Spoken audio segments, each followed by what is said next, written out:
तर आपण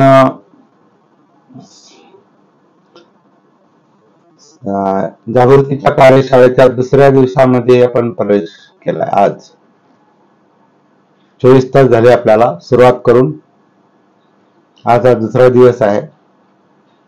कालचा दिवस बाबासाहेबांच्या जयंतीचा होता आणि कालची आपण जी सुरुवात केली ती जयंतीच्या संदर्भातच केली आणि मग आपण थोडस जागृतीच्या मुद्द्यावर बेसिक जागृती किंवा भान, आत्मभान, सती हा जो मुद्दा आहे हा पण थोडासा काल पाहिला.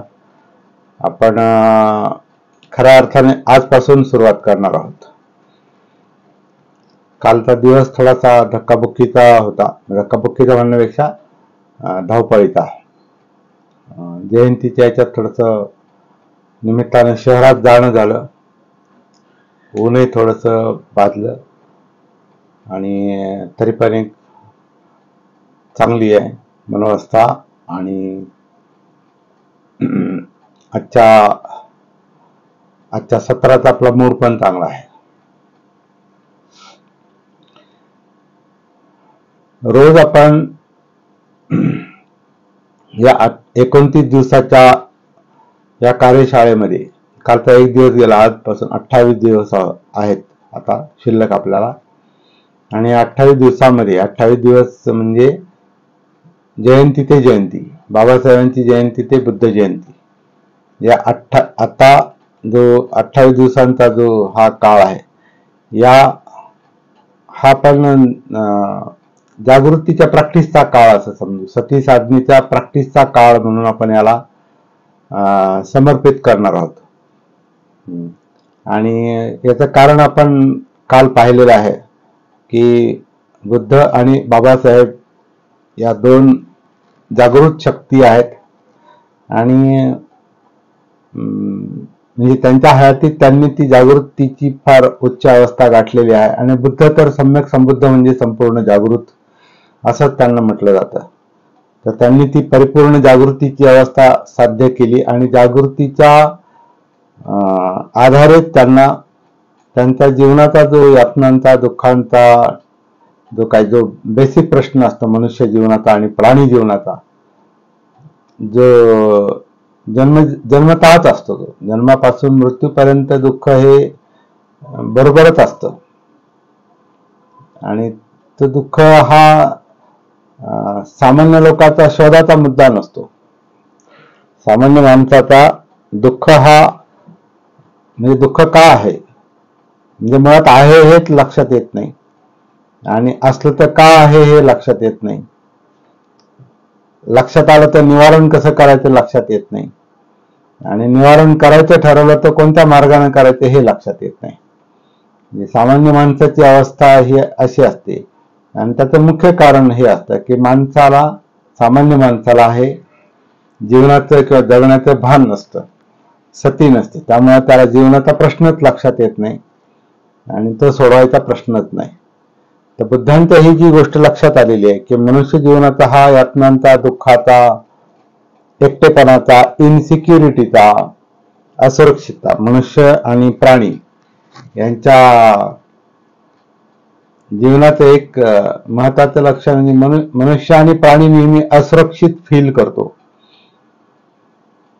असुरक्षित म्हणजे आपला नेहमी एक भय असतं. कशात? त्याला अनामिक भय म्हणतात. काही लोक त्याला काय म्हणतात? अनामिक भय. म्हणजे माहित नाही कशात, अनामिक आहे ते. आणि हे अनामिक भय असतं आणि हे भय घेऊन आपण जगत असतो.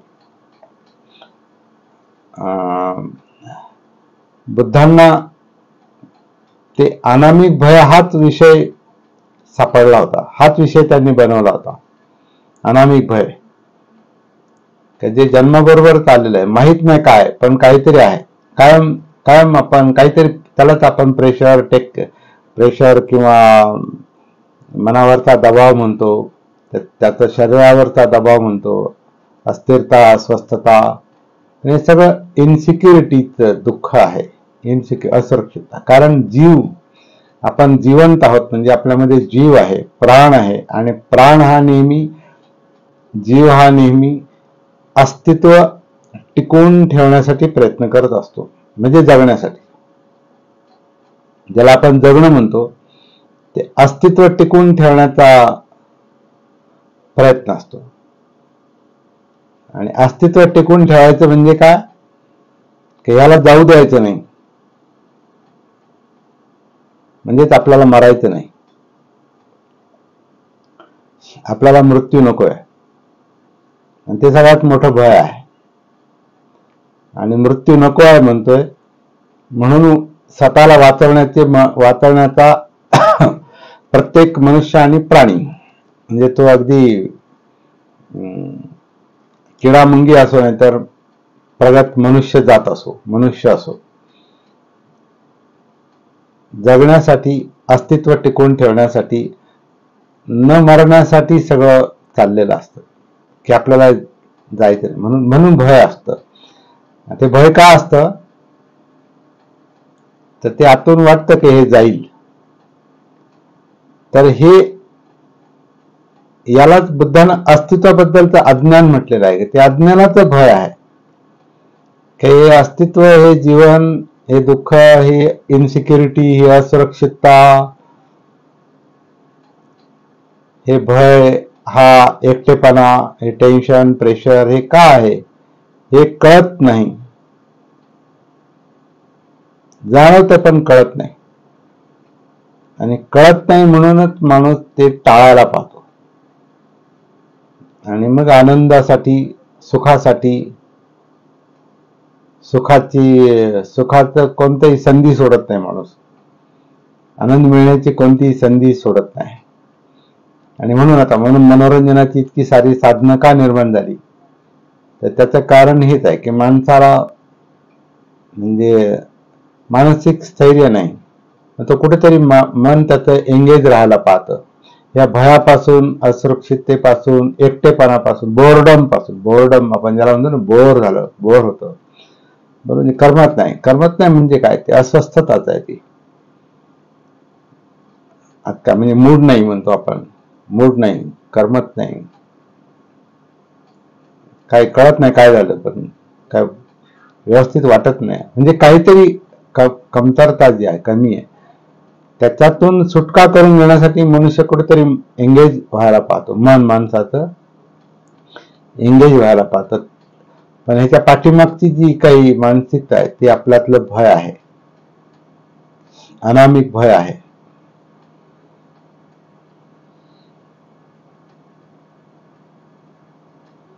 आणि भय कसं, हे यातना, हे कसं कमी करत ते घालवायचं, नष्ट करायचं, म्हणजे दुःखमुक्त व्हायचं. हे कसं करायचं हे बुद्धांनी शोधून काढलेलं आहे. तसं पाहिलं तर एकदम सोपं आहे. ते खरं म्हणजे फार सोपं आहे समजायला, करायला अवघड आहे. आणि ते करायला अवघड काय, कारण ते सुरुवातीला प्रिय काम वाटत नाही, आवडीचं काम नाही वाटत ते. उलट आता काही लोकांनी बुद्धाला निराशावादी ठरवलं होतं, कारण ते सारखं दुःख यातना आणि दुसरं काही चांगलं आहे की नाही जीवनामध्ये, असं लोकांना वाटतं. आणि बुद्धाला निराशावादी ठरवलं, कारण बुद्ध दुःखाचा विचार करतात. मग डॉक्टरांना पण, जे काही मेडिकल डॉक्टर आहेत त्यांना पण निराशावादी म्हटलं पाहिजे, रोगवादी म्हटलं पाहिजे त्यांना, कारण ते नुसता रोगाचाच विचार करतात आणि आजाराचाच विचार करतात. ते नुसता पेशंटचाच विचार करतात. मग त्यांना आपण रोगवादी म्हणू का आपण. ते रोगातून मोकळं करण्यासाठी त्यांनी अभ्यास केलेला आहे. आणि तो रोग हा त्यांचा विषय नाही, रोगमुक्ती हा विषय आहे. त्याच्यातून पेशंटला कसं बाहेर काढायचं त्या आजारातून, याचं शिक्षण त्यांनी घेतलेलं असतं. आणि त्यांचं जे काही कौशल्य आहे, त्यांचं जे ज्ञान आहे, अनुभव आहे आणि कौशल्य आहे, त्यानुसार ते प्रयत्न करत असतात. परंतु आपण त्यांना निराशावादी आणि रोगवादी नाही म्हणत ना, रोगाचाच विचार करतात म्हणून. जसं बुद्धाने दुःखाचा विचार केला, हा दुःखासाठी नाही केला. त्यांना दुःख जाणवलं, सत्य जाणवलं, ते त्यांनी स्वीकारलं.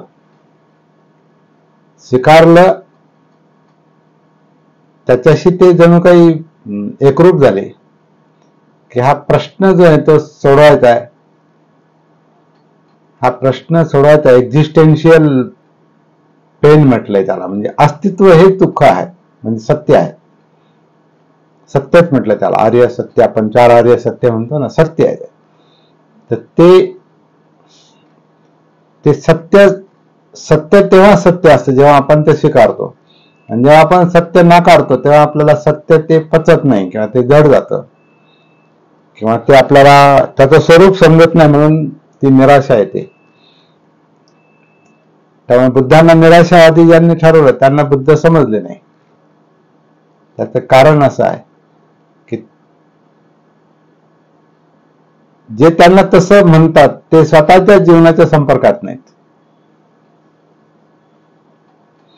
स्वतःच्या जीवनाच्या आपण संपर्कात नाही, त्यामुळे बुद्ध समजत नाही. कारण आपण दुःखातून पळ काढण्याचा प्रयत्न करतो आणि दुसरीकडे म्हणजे मुद्दाम नाही करत, मनाचं स्वरूपच असं आहे का त्याला जी गोष्ट त्याला आवडत नाही मनाला, ती दुसरीकडे ते ध्यान करतं, दुसरीकडे मन लावतं. मन हे स्वतःला दुसरीकडे गुंतवून घेतं, दुसरीकडे ध्यान करतं. मला त्याचंच नाव ध्यान आहे असं माझं मत आहे. ध्यान म्हणजे दुसरीकडे अटेन्शन असतं. आता गरजेनुसार अटेन्शन असणं ती वेगळी गोष्ट आहे, परंतु पळ काढण्यासाठी अटेन्शन देणं, प्रश्न सोडवायचा सोडून, प्रश्न लक्षात घ्यायचा सोडून दुसरीकडे मन गुंतवणं, दुसरं ध्यान करणं, दुसरीकडे आशा लावून बसणं, ही वेगळी गोष्ट आहे. प्रत्यक्ष प्रश्नाकडे वळणं हे धाडस आहे. प्रत्यक्ष जीवनाकडे पाहणं आणि जीवनाचा प्रश्न समजून घेणं हे धाडस आहे. हे धाडस बुद्धांनी केलेलं आहे. त्यांचं फार मोठं धाडस आहे. असं धाडस बाबासाहेबांचं आहे. बाबासाहेबांच्या आधीच्या पिढ्यांनी अस्पृश्यतेचा प्रश्न नाकारला, जाऊ द्या, सगळ्यांना त्रास होतो, ते आपलं त्यांना शिकवलं गेलेलं आहे, तर तुमचं पूर्वकर्मच वाईट आहे, तुमचा मागचा जन्मच वाईट होता, काहीतरी पाप केलं तुम्ही म्हणून तुम्ही या जन्मात अस्पृश्य झाले, म्हणून तुम्हाला हा त्रास आहे. का त्रास आहे? तर तुमचं कर्मच तसं आहे, कर्म.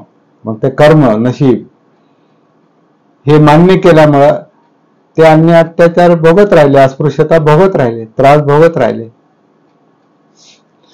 बाबासाहेबांना जेव्हा जगण्याचं भान आलं, जीवनाचं भान आलं, प्रश्नाचं भान आलं, तेव्हा त्यांनी तो प्रश्न हातात घेतला. म्हणजे त्याला जसं बुद्धाने दुःखाचा प्रश्न हातात घेतला, म्हणजे अस्तित्वाच्या दुःखाचा प्रश्न हातात घेतला, बाबासाहेबांनी अस्पृश्यतेच्या दुःखाचा प्रश्न हातात घेतला. मग अस्पृश्यता म्हणजे मग अन्याय, अत्याचार, ती जीवनशैली, ती माणसाला न शोभणारी जीवनशैली, म्हणजे प्राण्यापेक्षा हिंक जीवन होतं ते. तर प्रश्न त्यांनी हातात घेतला की नाही, हे मी सोडवणार, हा प्रश्न सोडवणार, नाही ठेवणार तसा तो प्रश्न. मी स्वतः तर त्याच्यातून बाहेर पडेल, पण माझ्या कोट्यवधील बांधवांना मी बाहेर काढीन त्यातून. हा संकल्प आहे, हे ठरवलं. आणि काय फार प्रिय गोष्ट नव्हती, कारण एक पूर्ण सिस्टमच्या विरुद्ध जाण्याचं काम आहे ते. एका विशिष्ट समाजाच्या विशिष्ट धर्माच्या विरुद्ध जाण्याचं काम होतं ते, आणि ते कोणाला आवडत नव्हतं. अगदी ज्या समाजात ज्या जातीत बाबासाहेब जन्माला आले त्या महाराजांना पण ते आवडत नव्हतं. काही ना ते फार जड वाटायचं, खूप जड वाटायचं. मी एक गोष्ट आपल्याला एकदा सांगितलेली आहे. माझी आत्या ही म्हणजे बाबासाहेबांच्या त्या काळातली ती. आणि बाबासाहेबांची चळवळ जेव्हा चालू होती तेव्हा ते हयात होते आणि तरुण होते. माझी आत्या आणि तिचे मिस्टर आर्मीत होते ते. पण बाबासाहेबांची चळवळ जेव्हा सुरू झाली त्यावेळेला बाबासाहेबांनी पहिलं महार लोकांना सांगितलं की जुनं जीवन बंद करा, हे असं जगायचं. ते मेलेलं खायचं नाही, मेलेलं ओढून आणायचं नाही, मेलेलं खायचं नाही, देवधर्म करायचे नाहीत, घाणेरडं राहायचं नाही, स्वच्छ राहायचं. सगळ्या सुधारण्याच्या गोष्टी जेव्हा सांगितल्या तेव्हा आमची आत्या म्हटली, अक्रस्ताळा होता म्हणून, बाबासाहेब अक्रस्ताळा होता. आमचं चांगलं वाघाचं खाणं बैलाचं खायचं ना त्यावेळेला, म्हणजे वाघाचं खाणं आमचं बंद करावं लागलं. त्याच्यामुळे आम्हाला देवधर्म करता येत नाही, त्याच्यामुळे आम्हाला काहीच करता येत, सगळी बंधनं आली म्हणे. तर असे महार लोकच बाबासाहेबांना थोडेसे विरोधातच होते. कारण ते बदल घडवून आणायचा म्हणजे ते बदल मन स्वीकारत नाही ना लवकर. त्रासदायक असलं तरी स्वीकारत नाही, कारण कळतच नाही, ते भानच नाही, जीवनाचं ते भान नाही, सती नाही. त्याच्यामुळे ते हिताचं असून पण कळत नाही. असा प्रश्न बाबासाहेबांनी हातात घेतलेला आहे.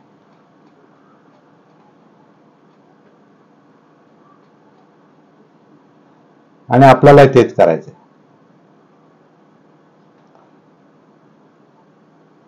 म्हणजे करायचं धाडस असेल तर हे धाडसाचं काम आहे. हे थोडस चाकोरी सोडून चालण्याचं पण काम वाटतं वरकरणी पाहता. असं वाटतं जग वेगळ्या दिशेने चाललंय ना आपण वेगळंच काहीतरी करतो.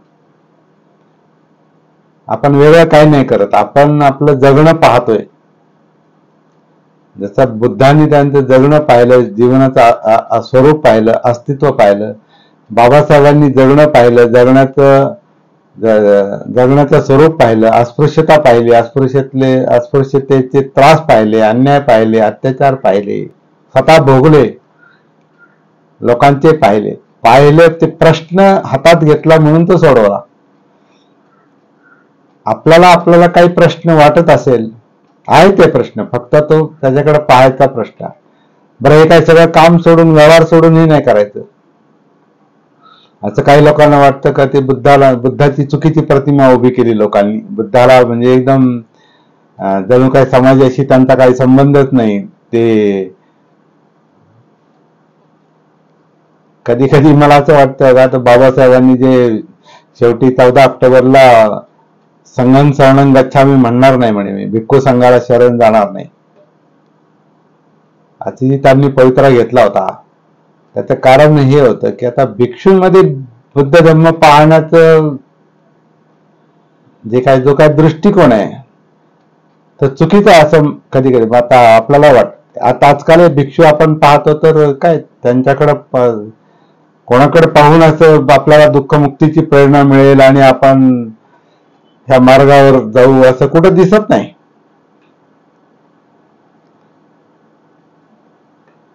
काल एका मोठ्या श्रीमंत माणसाचा लग्न समारंभ होता आणि त्या समारंभामध्ये तिथे 2 भिक्षू लग्न लावायला आले. लग्न तिसऱ्यांनीच लावलं, पण ते लग्न लावण्यासाठी म्हणून आले, ते खुर्चीत बसून होते, जाडजूड होते म्हणे, आणि ते जागेवरून उठले पण नाही. लग्न लावणाऱ्याने तो विधी संपन्न केला, हे जागेवर उठले पण नाही. पण सगळं झाल्यावर म्हणे, ही ती जी एवढी फळं आहे ती भिक्खू संघाला दान करा, हे जे पैसे जमा झालेले आहेत, गोळा झालेले आहेत, ते भिक्खू संघाला दान करा. तुमच्या जीवनाचा उद्देश काय, तो बनण्याचा उद्देश काय, ते बाबासाहेबांनी त्याच्यामुळे संघं शरणं गच्छामी नाही म्हणणार. नाही, आपल्याला नवीन वाट तयार करावी लागेल. तो आपला हळूहळू असे विषय आपण घेत राहणार आहोत, घेतलेले पण आहेत. मुख्य प्रश्न हा आहे की बुद्ध धर्माचा जो मुख्य उद्देश आहे तो जीवनातला प्रश्न सोडवण्याचा आहे. आपल्याला आपल्या जीवनाचा प्रश्न सोडवता आला पाहिजे. आपल्यावरचं टेन्शन, प्रेशर काय जे असेल ते, दुःखाचं स्वरूप जे असेल ते आपल्या स्वभावामुळे असो, आपल्या विचार सरणीमुळे असो किंवा परिस्थितीमुळे असो, कारण कोणते असो, अंतर्गत असो बाह्य असो, व्यक्तिनिष्ठ असो नाही तर परिस्थितीनिष्ठ असो, सब्जेक्टिव्ह असो किंवा ऑब्जेक्टिव्ह, त्रास आहेच आहे. आणि तो त्रास त्याच्यातून मोकळं कसं व्हायचं हा आपला विषय आहे. आणि हा विषय आपल्या जगण्याशी संबंधित आहे. आणि जेव्हा आपण स्वतःकडे पाहतो तेव्हा हा अनुभव जर येत असेल का काहीतरी कमतरता आहे, काहीतरी पोकळी आहे, काहीतरी अस्वस्थता आहे, अस्थिरता आहे, अनामिक भय आहे, भीती आहे. कधी कधी काही नसतं, काही कारण नसतं तरी ती भीती असते. म्हणजे माणसाला जे पाहिजे ते मिळालं, अन्न, वस्त्र, निवारा, विश्रांती, घर आहे, दार आहे, आवश्यक तेवढे पैसे आहेत, सगळे गाडी आहे, घोडे, सगळं, म्हणजे घोडे म्हणण्यापेक्षा गाडी आहे आणि सगळी साधनं आहेत, तरी पण आतमध्ये भय असते. तरी पण थोडासा काहीतरी पेन असतो, काहीतरी दुःख, यातना. तर हे काय आहे? कारण अनेक असतील, असू शकतात, पण ते का, तसं का, याचा शोध घेण्याची गरज आहे. आणि म्हणून आपण हा प्रश्न ज्या पद्धतीनं सोडवला जाऊ शकतो ती पद्धत किंवा तो मार्ग हा सती जागृतीचा मार्ग आहे. म्हणून आपण बाबासाहेबांची जयंती ते बुद्ध जयंती याला आपण जागृतीचा महिना म्हणू आपण याला. 29 दिवस जागृतीचा महिना. जसं आता लोक सप्ताह बसवतात ना, सप्ताह, तसं आपला जागृतीचा महिना. आणि दरवर्षी करायला हरकत नाही. मला वाटतं दरवर्षी बाबासाहेबांची जयंती ते बुद्ध जयंती जागृतीचा महिना, आणि तो बरोबर 1 महिनाच असतो तो साधारणपणे. बुद्ध जयंती, बाबासाहेबांची जयंती ते बुद्ध जयंती ही 2 जागृतीची टोकं आपल्याला सांधण्यासाठी, आपल्याला स्वतःतल्या जागृतीला उत्तेजन देऊन ते डेव्हलप करून आपण ह्या 2 शक्तींना, या 2 महापुरुषांना आपण खऱ्या अर्थानं आपण हे करतो, खरं मानतो आपण त्यांना. त्यांनी फार मोठं जगाच्या हिताचं काम केलंय.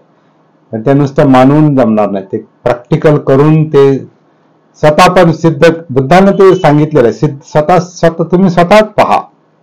हे ही पस्तिको, या आणि पहा, स्वतःच करून पहा ते. या म्हणजे कुठं, या म्हणजे कुठं, या म्हणजे कुठं जायचं नाही, यायचंय. आपण जातो नेहमी, आपण नेहमी सुरक्षिततेसाठी कुठेतरी जातो, कुठेतरी आश्रय घेतो, कुणाला तरी शरण जातो. आणि ते हे म्हणतात बुद्धं शरणं. बुद्धं शरणं म्हणजे सिद्धार्थ गौतम शरण नाही. बुद्धं शरणं म्हणजे जागृतीला शरण आहे. या जागृती कुठं आहे? जागृती इथंच आहे, आपल्यातच आहे, आपल्यामध्ये आहे, बीज रूपानं आहे. तर ती लक्षात आलं तर आपण त्याच्या आश्रयानं जागृतीच्या बीजाचं रूपांतर आपण जागृतीच्या वृक्षामध्ये, म्हणजे बोधिवृक्षामध्ये करू शकतो. बोधिवृक्ष म्हणजे जागृतीचा, तो ज्ञानाचा वृक्ष आहे. तो ज्ञान जे जागृतीमुळे मिळतं, तो बोधिवृक्ष जो आहे तो बाहेर नाही. बोधिवृक्ष म्हणजे फक्त पिंपळाचं झाड नाही, ते एक प्रतीक आहे.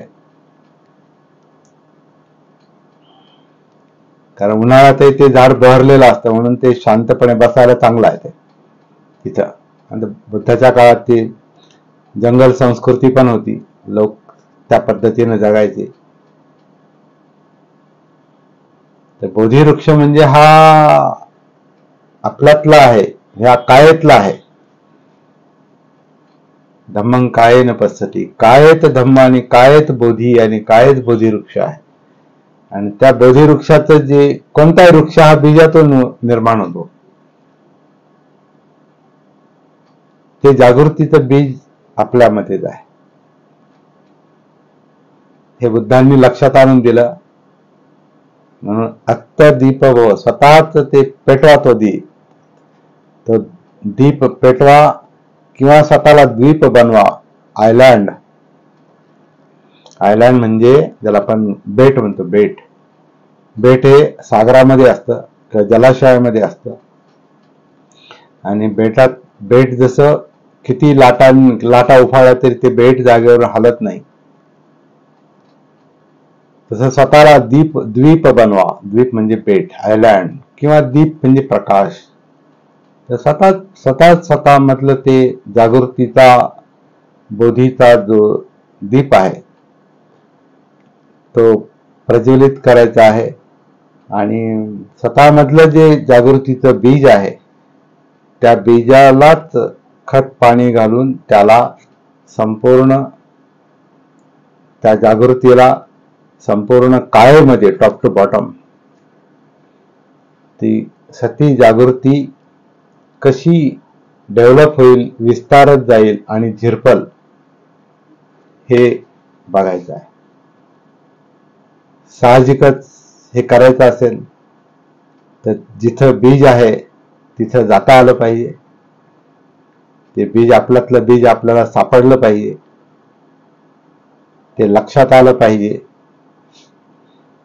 त्याच्यासाठी कायेमध्ये उतरलं पाहिजे.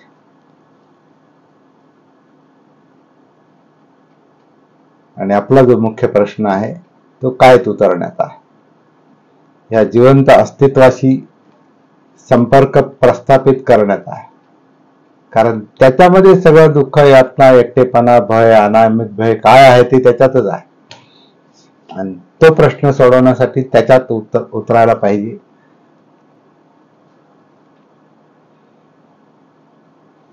कसं उतरायचं हाच प्रश्न आहे.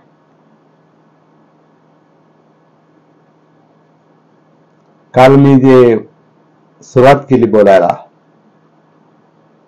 की सती जागृती नेमकं काय आहे हेच समजून घ्यायला आपल्याला थोडासा वेळ द्यावा लागेल.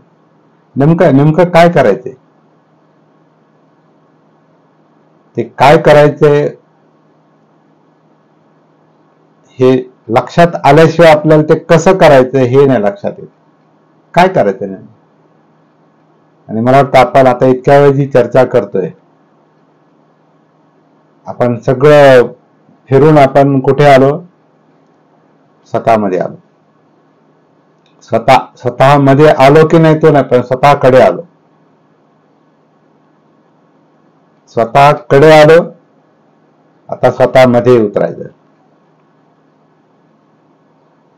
स्वतःमध्ये उतरून हा जो काही प्रश्न आपण चर्चेला घेतला किंवा हा जो जागृतीचा मार्ग आपण चर्चेला घेतला, त्याचं स्वरूप आपल्याला थेट डायरेक्ट अनुभवाला आलं पाहिजे, असा प्रयत्न आपल्याला करायचा आहे.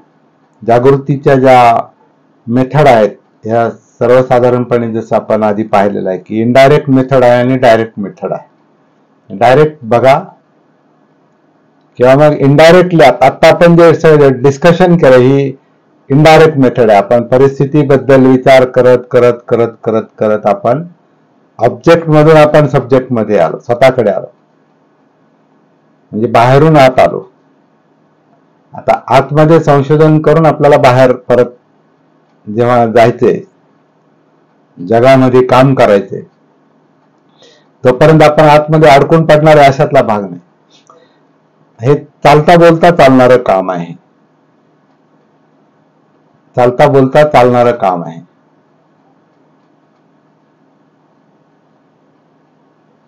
तर स्वतःमध्ये या कायेमध्ये कसं उतरायचं हा मुख्य प्रश्न आहे. पण एक गोष्ट लक्षात आली असेल, आपण आता बोलता बोलता, विचार करता करता आपण स्वतःशी कनेक्ट झालो थोडासा. हा अनुभव आता थोडासा आपल्याला आला असेल असं मला आशा आहे, की आपण नेमकं कशाबद्दल बोलतोय हे लक्षात आलं असेल. म्हणजे ते जर लक्षात आलं तर त्याचाच अर्थ असा आहे की आपण स्वतःशी कनेक्ट व्हायला सुरुवात केलेली आहे, सुरुवात झालेली आहे. आणि याला सती म्हणतात, याला भान म्हणतात, याला जागृती म्हणतात. ती छोटी असेल आणि हे छोटच काम मोठं करायचंय. हे छोटच बीज लक्षात आलं असेल तर मग बीजाला त्याच्यावर काम करून बीजाला आपण योग्य ठिकाणी बीज लावलं, त्याचं संगोपन केलं, त्याला व्यवस्थित माती पाणी ते सगळं प्रकाश सगळं काही मिळालं की त्याला नॅचरली त्याला खाली मुळं फुटतात, वरती अंकुर फुटतो आपोआपच. तसे जागृतीचं बीज आहे ते बीज खरं म्हणजे बुद्धत्वाचं बीज आहे, बोधीचं बीज आहे, बोधी वृक्षाचं बीज आहे. आणि जागृती सती जी आहे तिच्यात ते लक्षात येत आहे ते काय आहे ते. आणि त्या सती जागृतीमुळे त्या बीजाचं आपल्याला संगोपन करता येणं शक्य आहे. जेव्हा आपण जागृत नसतो तेव्हा ती मृतावस्था असं म्हटलेलं आहे बुद्धांनी. अपमादो अमत पदं पमादो मच्छुनो पदं. जागृत आहे तो जिवंत आहे, जो अजागृत आहे तो मेल्यासारखाच आहे असं म्हटलेलं आहे. जेव्हा आपण जागृत होतो तेव्हाच आपण जिवंत होतो. आणि जिवंत होतो म्हणजे काय तर ह्या जिवंतपणाचं जे स्वरूप आहे किंवा जे प्रश्न आहेत आणि उत्तर पण दोन्ही सापडतं तिथंच. त्या जागृतीला हे बुद्धत्वाचं किंवा बोधीचं बीज, दुःखमुक्तीचं बीज हे ते दिसतं, जाणवतं, ते कायेमध्ये जाणवतं. ही गोष्ट काल्पनिक नाही, इथे आपण लॉजिक तर्क नाही चालला आपला, प्रत्यक्ष फील होते. जागृती ही फील होते, ही ऊर्जा शक्ती जी आहे ती फील होते, जाणवते.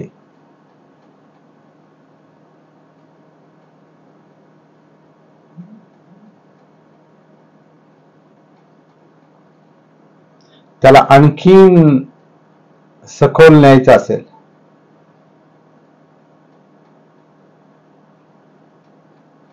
तर एक म्हणजे डायरेक्ट मेथड, म्हणजे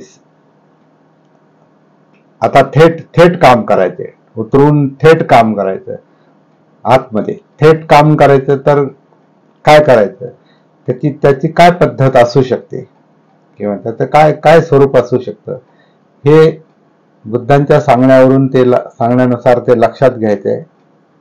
आणि त्यांनी सोपा मार्ग सांगितलेला आहे की या काळेत जर उतरायचे तर मग त्यातलंच माध्यम निवडलं पाहिजे, तिथलंच साधन निवडलं पाहिजे.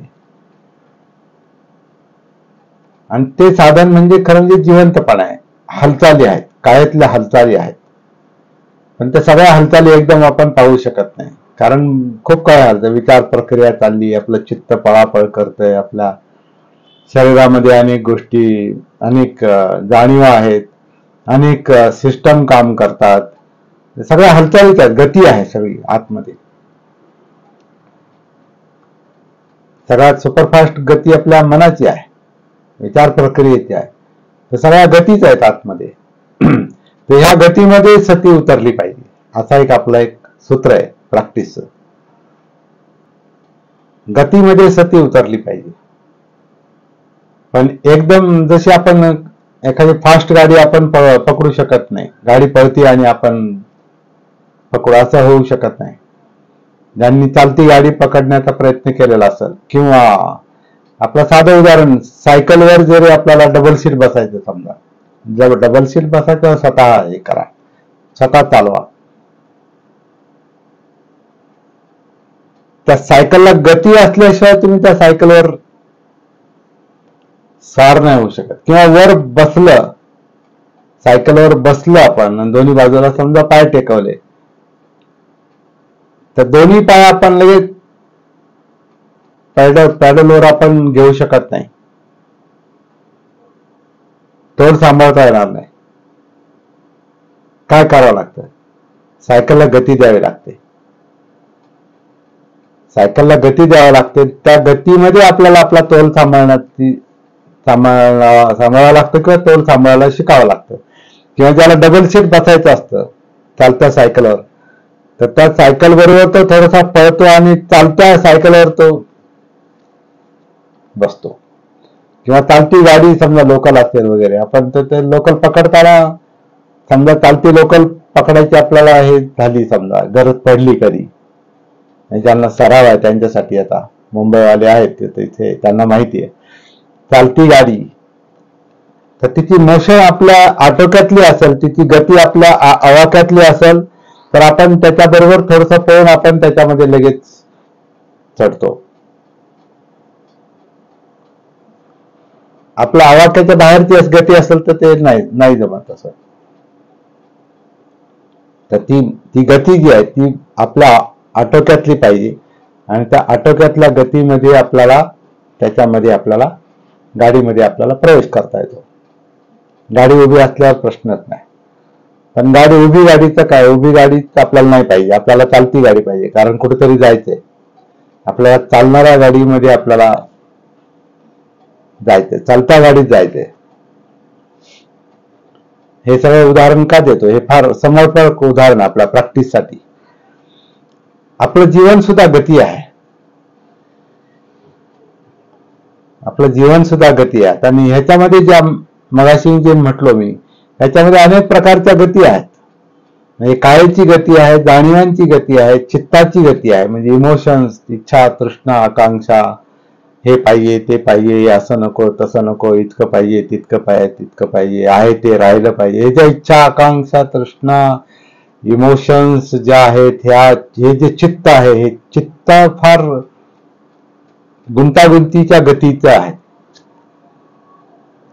गुंतागुंत आहे ती सगळी. आणि त्याच्यापेक्षा जास्त गुंतागुंत ही ब्रेन मधली आहे, विचार प्रक्रिया आपण ज्याला म्हणतो, ज्याला डोळे, कान, नाक, जीभ, त्वचा याच्यातून जे इनपुट मिळतं, विषय मिळतात, त्याच्याशी संबंधित ब्रेनचं जे काम चाललंय किंवा मेमरीशी संबंधित, तर ती विचार प्रक्रिया आहे, जी इलेक्ट्रोकेमिकल प्रोसेस आहे, ही सुपरफास्ट गती आहे. त्याच्यात आपण नाही शिरू शकत डायरेक्ट. म्हणून ते बुद्धांच्या काय लक्षात आलेलं आहे की सगळ्यात कमी गती, अनुकूल गती कोणती असू शकते, त्याच्यात आपल्याला एकरूप होता येईल. जसं कमी वेगाच्या ट्रेनमध्ये आपल्याला बसून आपल्याला गाडीत बसता येतं, अशी ही चालती गाडी, जीवन म्हणजे जीवन चलने का नाम है ना, ही चालती गाडी आहे. ह्याच्यात आपल्याला उतरायचं असेल तर साधारण रिझनेबल गती कशाची असते, तर ती श्वासाची असते.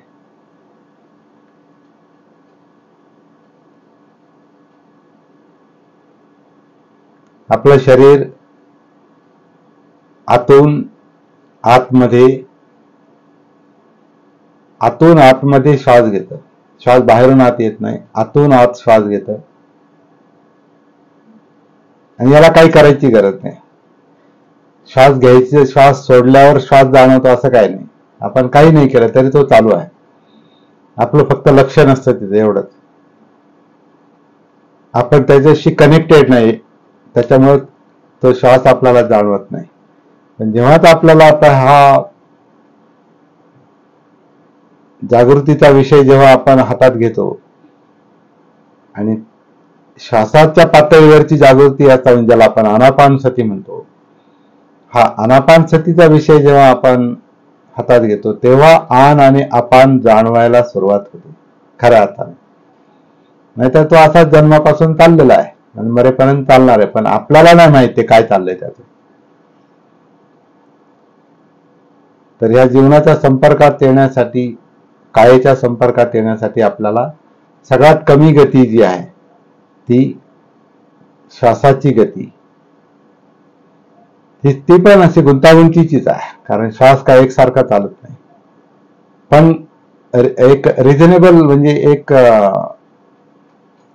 आवश्यक अनुकूल अशी ती गती आहे श्वासोच्छ्वासाची, आनापानची, जे पोटामध्ये, छातीमध्ये, पाठ हे जे धडाचा भाग आहे त्याच्यामध्ये ते काम चाललेलं आहे. श्वास बाहेरून आत येत नाही, आतून घेतला जातो. हे जर बारकाईनं पाहिलं तर ते लक्षात येतं. पहिलं काम आपल्याला हेच करायचंय. हाच आपला डायरेक्ट सतीचा म्हणजे प्रत्यक्ष सती साधना करण्याचा हा पहिला धडा आहे. आतून आत जे शरीर आपलं श्वास घेतं, सोडतं, आन करतं, अपान करतं, ती गती पाहायची आहे. शांतपणे आधी गती बघा, मग सतीचा, मग त्याच्यात उतरण्याचा प्रयत्न करा. तर काय करायचंय? काहीच नाही करायचं. काहीच करायचं नाही. ते आनापान करत नाही आपण, ते चालू आहे. हे नैसर्गिक आनापान, याला आपण नैसर्गिक आनापान म्हणतो, किंवा आणखीन आपण त्याला अनात्म आनापान म्हणतो मी त्याला. जो मी घेत नाही, मी सोडत नाही, माझ्यामुळे नाही चाललं आनापान. अनात्म आहे ते. अनात्म म्हणजे मी नाही, याला मी अनात्म आनापान म्हणतो किंवा नैसर्गिक आनापान. हे जे आत्ता चालू आहे वर्तमानात, हा आनापान सतीचा विषय आहे आणि हा स्टार्टिंग पॉइंट आहे. हा मुद्दा जर आपल्याला सापडला तर मग आपलं काम, डायरेक्ट सतीचं जे काम आहे, प्रत्यक्ष सती साधनेचं, जागृतीच्या कार्यशाळेतलं पहिलं कार्य, पहिलं काम ते हे नैसर्गिक श्वास, त्या श्वासाची गती, ती कायेमध्ये कशी चाललेली आहे, कशी आहे, त्या गतीचं भान आधी आलं, मग त्याची सती, असा तो विषय आहे.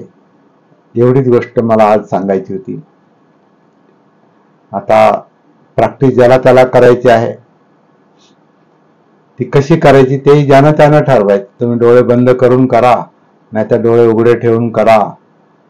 तुमच्या घरात बसा किंवा एखाद्या झाडाखाली जाऊन बसा, किंवा कुठे जिथं तुम्हाला सोयीस्कर वाटेल तिथं बसा. एखाद्या बागेत बसा, नाहीतर गच्चीवर जाऊन बसा, कुठे बसा. पण नैसर्गिक श्वास शोधा, त्याची गती शोधा आणि मग त्याच्यात उतरण्याचा प्रयत्न करा. हा आपला पहिला धडा आहे. इथून आपली सुरुवात आहे. 7:20 झाले. 5 मिनिट आपल्याला उशीर झाला, पण ते जिथं आपल्याला पोहोचायचंय तिथं पोहोचल्याशिवाय आपण तो विषय मध्ये सोडून देणं तेही योग्य नाही. त्यामुळं हे 5 मिनिट वाया नाही गेले आपले वरचे. आपण मुख्य मुद्द्यावर आलेलो आहोत. आता पुढे जे काम आहे ते ज्याला त्याला प्रॅक्टिस करण्याचं आहे. आता त्याच्या पुढे काय असेल हे आपण दररोज थोडं थोडं पाहत राहणार आहोत.